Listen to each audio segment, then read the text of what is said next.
بسم اللہ الرحمن الرحیم۔ پروگرام کرنٹ افیئر کے ساتھ آپ کا میزبان سید آصف علی حمدانی حاضر خدمت ہے۔ ناظرین، اس وقت پاکستان ایک نازک ترین صورتحال سے دوچار ہے۔ ملک بھر کے اندر مظاہرے ہو رہے ہیں، جلوس نکل رہے ہیں، آزادی مارچ کو روکنے کے لیے جگہ جگہ پہ کنٹینر لگا کر مین شاہراہیں مین شہروں کی بند کر دی گئی ہیں۔ عوام آج سارا دن ذلیل و خوار ہوتے رہے ہیں، اشیاء خرد و نوش کی تلاش میں۔ دہاڑی دار مزدور آج وہ اپنی دہاڑی پہ نہیں جا سکا۔ ایک عام بچہ جس کا پیپر ہو رہا تھا، آج اس کے پیپر منسوخ ہو گئے۔ اس کا ایک پورے سال کی محنت جو ہے وہ ضائع ہونے کا خدشہ ہے۔ ایک عام بندہ شہری جو صبح اپنی معمولات کی زندگی گزارنے کے لیے گھر سے نکلتا ہے، آج وہ نہیں نکلا، اور اسے اگر نکلا بھی ہے تو جگہ جگہ پہ اسے رکاوٹوں کا سامنا کرنا پڑا، اور وہ آج سارا دن شدید ذہنی اضطراب کا شکار رہا۔ کہیں پہ شیلنگ ہوئی اور کہیں پہ آنسو گیس کا استعمال ہوا اور لوگ زخمی ہوئے۔ یہ عام ہمارے پاکستانی تھے جو بیچارے دہاڑی دار، جو بیچارے عام ایک متوسط طبقے سے یا ایک غریب طبقے سے تعلق رکھتے ہیں۔ اس وقت جو کرنٹ صورتحال ہے اسلام آباد کی، اس پہ آج ہم نے معروف تجزیہ نگار جناب پروفیسر اعجاز محمود بٹ صاحب کو مدعو کیا ہے کہ وہ اس پہ روشنی ڈالیں کہ کیا ہمارے مقدر میں ہر تھوڑے عرصے بعد یہ دھرنے ہیں، اور ان دھرنوں کا انتخاب اسلام آباد کا ہی کیوں کیا جاتا ہے، اور اس سے ایک عام آدمی کی زندگی پہ کیا اثرات پڑتے ہیں۔ کیا یہ جمہوریت کا جو ہم نمونہ پیش کر رہے ہیں، یہ دنیا میں کسی اور ملک میں بھی ہوتا ہے؟ تو جناب اعجاز محمود صاحب ذرا آج اس پہ آپ روشنی ڈالیں کہ یہ ہم کیا واقعی جمہوری ہیں؟ جی شکریہ حمدانی صاحب، بڑا زبردست آپ کا سوال، اور اس کوسچن کو رسپونڈ میں اس طرح کروں گا کہ دیکھیں جمہوریت کی جو بنیادی اسپرٹ ہے وہ کیا ہے کہ جمہوریت جمہور سے ہے، عوام سے ہے، جس میں عوام کی منشا اور کانسنٹ کے مطابق جو ہے وہ ایک حکومت آتی ہے، اور حکومت جو ہے عوام کے لیے کام کرتی ہے، عوام سے آتی ہے، عوام کے لیے ہوتی ہے، اور وہ عوام کی حکومت ہوتی ہے۔ تو بات یہ ہے کہ ان تینوں ایسپیکٹس کو اگر دیکھا جائے تو ہماری بد نصیبی ہے کہ ہم نے ابھی 73-74 سال کے اندر کوئی ایسی حکومت نہیں دیکھی جو اس بنیادی اسپرٹ پہ اترتی ہو۔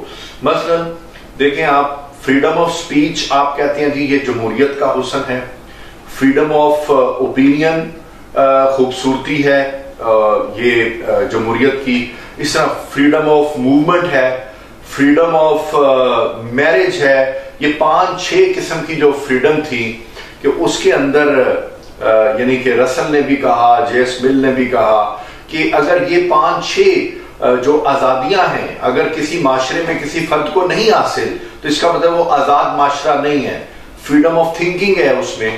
تو یہ مجھے ایک بات بتائیں کہ اگر آپ کو فریڈم آف اوپینین یا فریڈم آف سپیچ کسی کو ایک حق دے دیا جائے کہ بھئی آپ کو یہ حق ہے، لیکن وہ شخص فریڈم آف سپیچ کے نام پہ ایسی سپیچ کرے کہ وہ چاہے کہ میں تو بولوں لیکن باقی 22 کروڑ لوگوں کو بولنے کا کوئی حق نہیں ہے، تو ایسی فریڈم سے میرا خیال ہے کہ کوئی اور سسٹم ہی پھر بہتر ہے، کیونکہ جو جمہوریت کی اصل روح ہے جب وہ شخص یہی نہیں سمجھتا کہ بھئی یہ ہے کیا، تو ایسا فنکشن کہ جس کے اندر آپ کو جو حق ہے وہی بالکل سیم وہی حق آپ دوسرے شخص کا بھی اگر قبول کرتے ہیں آئین کے دائرہ کار میں، قانون کے دائرہ کار میں، اور ایک حد لگا کے کہ بھئی کوئی فریڈم آف سپیچ میں بولیں ضرور بولیں، لیکن اس کی ایک حد ہے کہ اس حد سے آگے اگر تو دوسروں کی فریڈم آف سپیچ کو زد آتی ہو،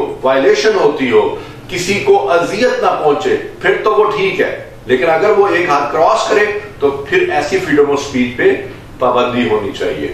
تو اسی طرح جو آپ کہہ رہے ہیں کہ اسلام آباد میں ایک خاص کانٹیکسٹ ہے کہ جلسے جلوس، اور آپ دیکھیں کہ تقریباً 1 کروڑ لوگوں کا جو مسکن ہے اسلام آباد اور راولپنڈی اور گرد و نواح کے ایریا، تقریباً 1 کروڑ کی پاپولیشن ہے، اس میں اگر آپ دیکھا جائے تو جب یہ دھرنے اور جلوس کی کال ہوتی ہے تو 1 کروڑ لوگوں کی freedom of speech, freedom of movement, freedom of trade, freedom of business, freedom of motion movement, کیا یہ حرج نہیں آتی اس پہ؟ کیا یہ اس پہ زد نہیں آتی؟ کیا یہ وائلیشن نہیں ہے؟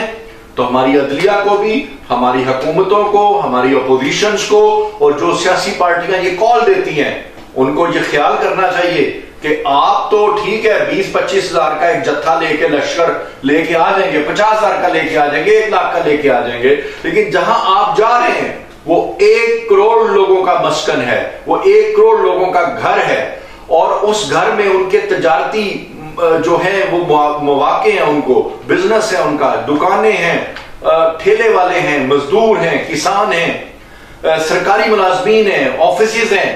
تو کیا یہ ان جو جمہوریت کے دعوے دار لوگ ہیں، جو سیاسی پارٹیاں ہیں، کیا ان کو یہ نہیں پتا کہ ہم 50,000 بندہ لے کے جا رہے ہیں یا 20,000 لے کے جا رہے ہیں، لیکن ہم 1 کروڑ لوگوں کو جا کے پرابلم میں ڈال رہے ہیں؟ تو یہ کس طرح کی جمہوریت ہوئی؟ تو میرے خیال سے حمدانی صاحب، جمہوریت کی جو صحیح اسپرٹ ہے وہ انکلکیٹ کرنی چاہیے، تھرو عدلیہ ہونی چاہیے، اور ہمارے جو مقتدر حلقے ہیں وہ ان لیڈرز کو بتائیں، چاہے وہ لیڈرز کسی بھی پارٹی سے تعلق ہو، وہ کتنا بڑا اپنے آپ کو ترک خان سمجھتا ہو، اس کو یہ بتائیں کہ بھائی آپ جدھر جا رہے ہیں وہاں پہ 1 کروڑ لوگوں کے بنیادی حقوق سلب ہوں گے، تو آپ کو اپنے کوئی ٹائم فریم دیں، اس میں کوئی آپ کے پیرامیٹرز ہوں، آپ کی حدود و قیود ہوں، اس میں بے شک احتجاج کریں. لیکن یہ کوئی طریقہ نہیں ہے کہ آپ دیکھیں، میں بھی ادھر ہی رہتا ہوں، آپ لوگ بھی ادھر رہتے ہیں، ہم پھر اسلام آباد میں رہتے ہیں، تو یہاں پہ جیسے دھرنے کی کال ہوتی ہے، یقین کریں وہ پورا 8-10 دن 15 دن جو ہیں وہ ہماری زندگی جو ہے معمول سے ہٹ جاتی ہے، ایک غیر معمولی دنیا میں ہم چلے جاتے ہیں. تو لہٰذا اس پر جو ہے بڑی سوچ و بچار کرنے کی ضرورت ہے. اچھا یہ بتائیں جی کہ یہ جو ہماری جمہوری سلسلہ ہے، اس کو چلنے میں سب سے بڑی رکاوٹ کیا ہے؟ کیونکہ جو بھی کوئی بھی جمہوری حکومت آتی ہے وہ اس کے ابھی حکومت بنتے ہی اس کے ابتدائیہ میں ہی اس کے خلاف کچھ اپوزیشن جماعتیں شروع ہو جاتی ہیں. کیا ہم ابھی تک ہماری جو پولیٹیکل جو ہماری لیڈرشپ ہے وہ ان میں چور ہے کہ ان کو یہ نہیں پتا ہے کہ یار اس کو اگر ووٹ کی طاقت ملی ہے تو ہم اس کو ڈیلیور کرنے کے لیے کچھ ٹائم تو دیں.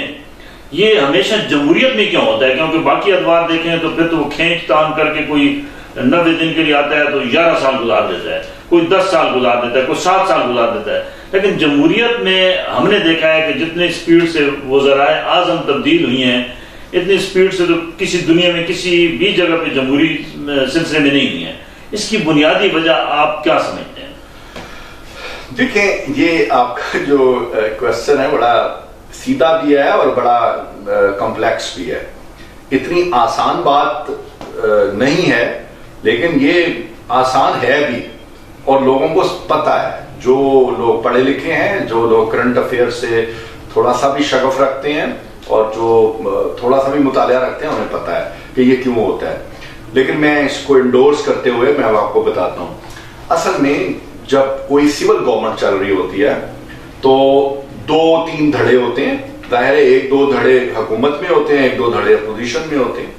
اب ہوتا کیا ہے کہ جو اپوزیشن میں ہوتے ہیں دھڑے، جب 2 سال گزرتے ہیں تو وہ کیا کرنا شروع کر دیتے ہیں، وہ جب سمجھتے ہیں کہ ہم سے تو نہیں یہ بھاری پتھر ہلے گا، تو وہ اسٹیبلشمنٹ کے پاس شکایتیں لے کے جانا شروع ہو جاتے ہیں.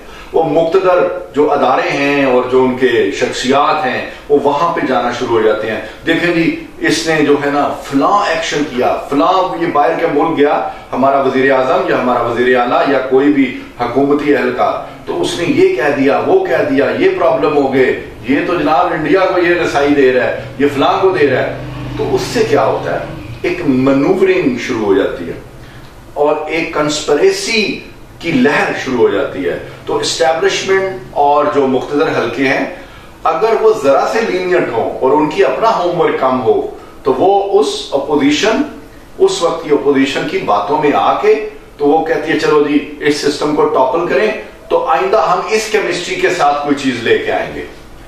تو بات یہ ہے کہ کیونکہ اس کی وجہ ہے ہمارا جو جمہوری کلچر بڑا کمزور فوٹیج پہ کھڑا ہے. آپ کے ووٹر کو پتہ ہی نہیں ہوتا کہ میں ایم ایل اے کو ووٹ کیوں دے رہا ہوں, میں ایم پی اے کو کیوں دے رہا ہوں, یا میں کونسلر کو کیوں دے رہا ہوں. ووٹر بہت ہی الٹریٹ ہے, ایکچولی لٹریسی ریٹ نہیں ہے آپ کے ہاں. تو جب وہ جمہوریت آپ کی اس کی فوٹیج ہی نہیں ہے, وہ مضبوط ہی نہیں ہے گراس روٹ لیول پہ, آپ کی جو سب سے بڑی جمہوریت ہوتی ہے وہ آپ کی کمیونٹی اور ٹاؤن بیسڈ ہوتی ہے, مین آپ کے بلدیاتی ادارے ہوتے ہیں. یہاں پہ بلدیاتی والا تو کانسیپٹ ہی نہیں ہے جمہوریت کا. اس سے پھر اوپر جو ہے مڈل لیول کی اور پھر اپر لیول کی جمہوریت ہے. تو یہ تینوں ٹیئرز جو ہیں پاکستان میں, کیونکہ اس کی بنیاد کمزور ہے تو وہ مڈل لیول اور اپر لیول پہ بھی کمزور ہوتے ہیں. تو اس سے مقتدر حلقے, ہماری ایجنسیز اور ہماری جو عدلیہ ہے یا جو اسٹیبلشمنٹ ہے وہ فائدہ اٹھاتے ہیں. وہ کچھ لوگوں سے وعدے کر لیتے ہیں, ٹھیک ہے جی بس یہ 6 مہینے ان کو چلنے دیں, ذرا سال چلنے دیں, پھر دیکھتے ہیں کیا کرتے ہیں. پھر وہ کیا ہوتا ہے کہ پھر لوٹے بھی ڈیولپ ہو جاتے ہیں. پھر جناب آزاد جماعتیں جو 5-5, 6-6 ووٹ لے کے آئی ہوتی ہیں آگے, وہ بھی حکومت سے علیحدگی اختیار کرتی ہیں. پھر وہ ڈیمانڈز کرتی ہیں, حکومت کو بلیک میل کرتی ہیں, حکومت کے پھر پلے کچھ نہیں رہتا. پھر حکومتوں کو کیا کرنا پڑتا ہے, کمزور فیصلے کرنے پڑتے ہیں. جب وہ کمزور فیصلے کرتی ہیں تو پبلک اس سے ناراض ہوتی ہے. تو پھر وہ پبلک کو اور عام عوام کا بہانہ بنا کے ادارے ان کو کہتے ہیں کہ دیکھیں جی آپ تو غیر پاپولر ہو گئے ہیں ملک کے اندر, تو لہذا جو پاپولر لوگ ہیں ان کو آنے دیں اور آپ الیکشن کی طرف جائیں. پھر الیکشن ہوتا ہے, پھر اسٹیبلشمنٹ کی وہ جو جماعت اپوزیشن میں ہوتی ہے ان کی لائف وہ آتی ہے. اب ان کو 1 سال وہ چلاتے ہیں, 1 سال کے بعد پھر وہ جماعت بھی جب ظاہر ہے کہ وہ ان کی توقعات پہ پورا نہیں اترتی تو ان کے خلاف بھی اس طرح منوورنگ شروع ہو جاتی ہے. پھر اس وقت کی جو اپوزیشن ہوتی ہے وہ کہتے ہیں ٹھیک ہے جی آپ ان کو لے کے آئے نا, آپ دیکھیں یہ تو اپ ٹو دی مارک نہیں ہے, یہ تو بڑے غیر معیاری فیصلے کر رہے ہیں.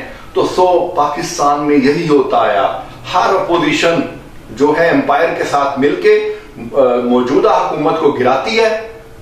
وہ والی اپوزیشن پھر حکومت بن کے آتی ہے, پھر اس حکومت کی جو اپوزیشن ہوتی ہے پھر وہ امپائر کو ملاتی ہے اپنے ساتھ اور پھر مینوورنگ کر کے پھر اس کو ٹاپل کرتی ہے. اس طریقے سے باری باری جو ہے نا وہ 75 ایئر سے آپ دیکھیں وہ اس سارا سسٹم چلتا آ رہا ہے. لیکن اس سارے سسٹم میں افسوس سے کہتا ہوں دانی صاحب, عوام 21 کروڑ عوام کا کوئی نہیں سوچ رہا. کسی جلسے میں عوامی مسائل پہ بات نہیں ہو رہی, نہ ہی آپ کے انٹرنیشنل ایشوز جو ریزالو کیا جا رہا ہے.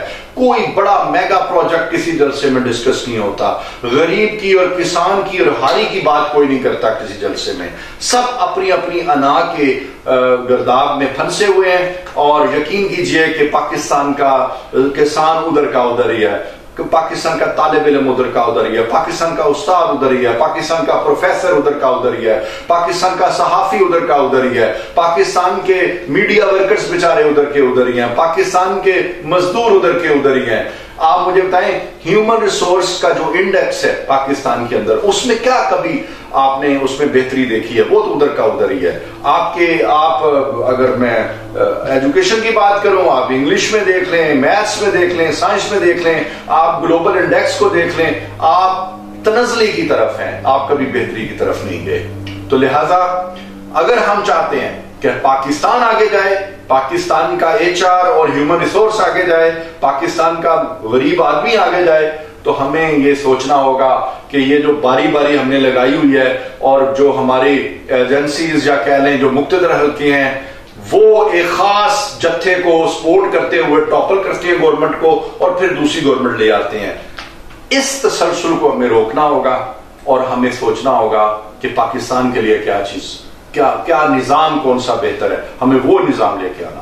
اچھا, آج ایک اور بھی جی ہمارے کشمیری رہنما تھے یاسین ملک, ان کو ایک تو بے گناہ انہوں نے جو بھارتی فورسز ہیں انہوں نے کافی عرصہ دراز 11 سال سے ان کو وہ قید و بند کی صورتوں میں رکھا ہے. آج ان کو وکیل بھی وہاں وکیل تک بھی رسائی نہیں کرنے دی گئی اور آج ان کو سزا بھی یک طرفہ طور پہ عمر قید کی سنا دی گئی ہے.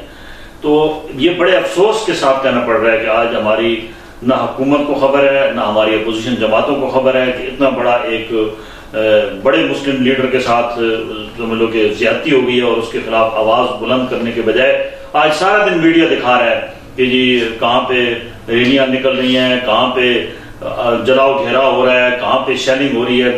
تو اس پہ تھوڑا روشنی ڈالیں گے کہ جتنی انٹرنیشنل ہیومن رائٹس کی تنظیمیں ہیں، یہ جب کسی مسلم کی باری آتی ہے تو یہ کیوں خاموش ہو جاتی ہیں؟ اگر یہی کوئی اور غیر مسلم ہو تو اس کے اوپر سارے وہ پوری دنیا میں مچانا شروع کر دیتے ہیں کہ یہ بنیادی انسانی حقوق کی خلاف ورزی ہے، یہ بنیادی انسانی حقوق کا قتل عام ہے.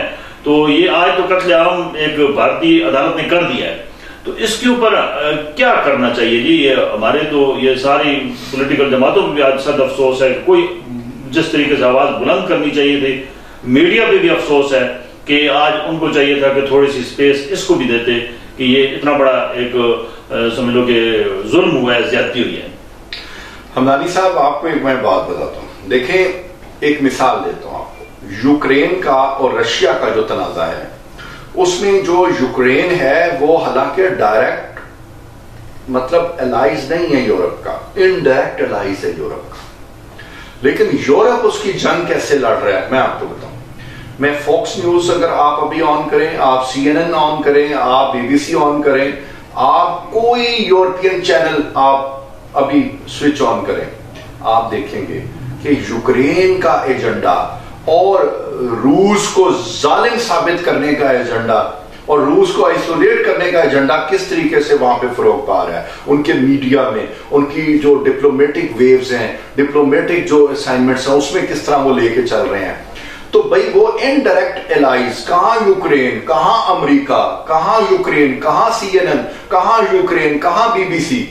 لیکن آپ اگر پاکستان اور OIC کا کردار کشمیر کے حوالے سے دیکھیں تو یقین کریں کہ شرم آتی ہے کہ آپ مجھے بتائیں کہ یاسین ملک کا جو کیس ہے اس کو آپ اتنا بھی ہائی لائٹ نہیں کر سکے. کسی اہم ملک، کسی میں کہتا ہوں کہ کسی فورم، کوئی انسانی حقوق کا فورم ہے، اس کا ایک بیان بھی آپ مجھے دکھا دیں کسی میڈیا پہ، کسی پرنٹ میڈیا پہ کوئی اس کی کمپلین نہیں ہے، کوئی اس کی جو ہے مذمت نہیں کر رہا ان کی عدالتوں کی نہ انڈیا کی.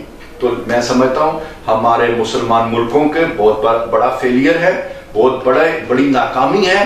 اور پاکستان کی اگر میں بات کروں، آج جو دھرنے اور لانگ مارچ اور انقلاب کی باتیں ہو رہی ہیں، 20 لاکھ لوگوں کی باتیں ہو رہی ہیں، کاش ان ساری باتوں میں کشمیر بھی کہیں ہوتا، ان ساری باتوں میں انڈین عدالتوں کا ظلم بھی کہیں پہ شامل نصاب ہوتا. اور اس میں یاسین ملک صاحب کی جو مظلومیت ہے اور ان کی جو حریت کی داستان ہے، اس کا بھی کوئی ذکر کرنے والا ان جلسوں میں، ان لانگ مارچ میں ہوتا.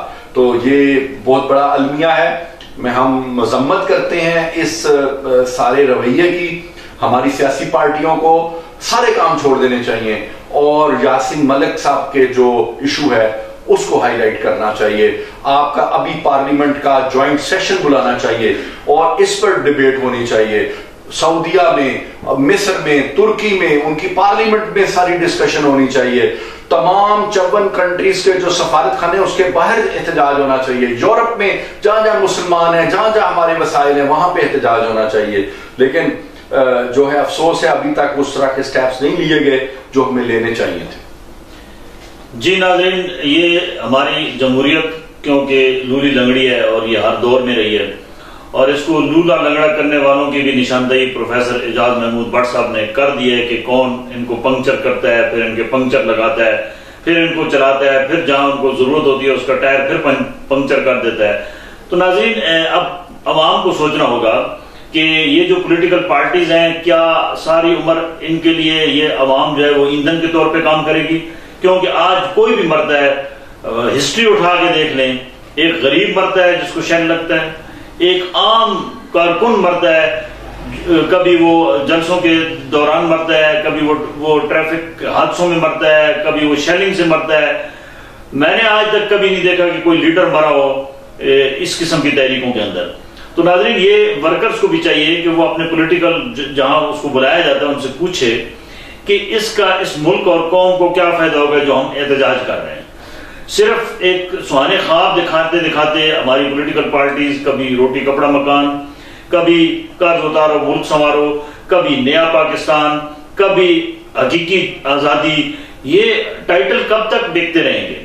ہمارا اصل ٹائٹل یہ ہے کہ ہمارا جو تشخص ہے وہ پامال کیا جا رہا ہے، ہمارے جو ادارے ہیں وہ ان کے اندر جو ہے وہ کرپشن، دیگر اس کے اندر اقربا پروری اور ایسی ایسی بیماریاں ہیں کہ وہ دیمک کی طرح ان کو اداروں کو چاٹ کے کھا رہی ہیں، ادارے کام ہی نہیں کر رہے ہیں، اور یہ رساکشی کا جو کھیل ہے اس کا فائدہ صرف اور صرف دشمن کو ہو سکتا ہے، جو ہمارے پاکستان کا دشمن ہے، جو ہمارے مسلمانوں کا دشمن ہے، اس کو تو فائدہ ہو سکتا ہے، عوام کو نہیں ہو سکتا۔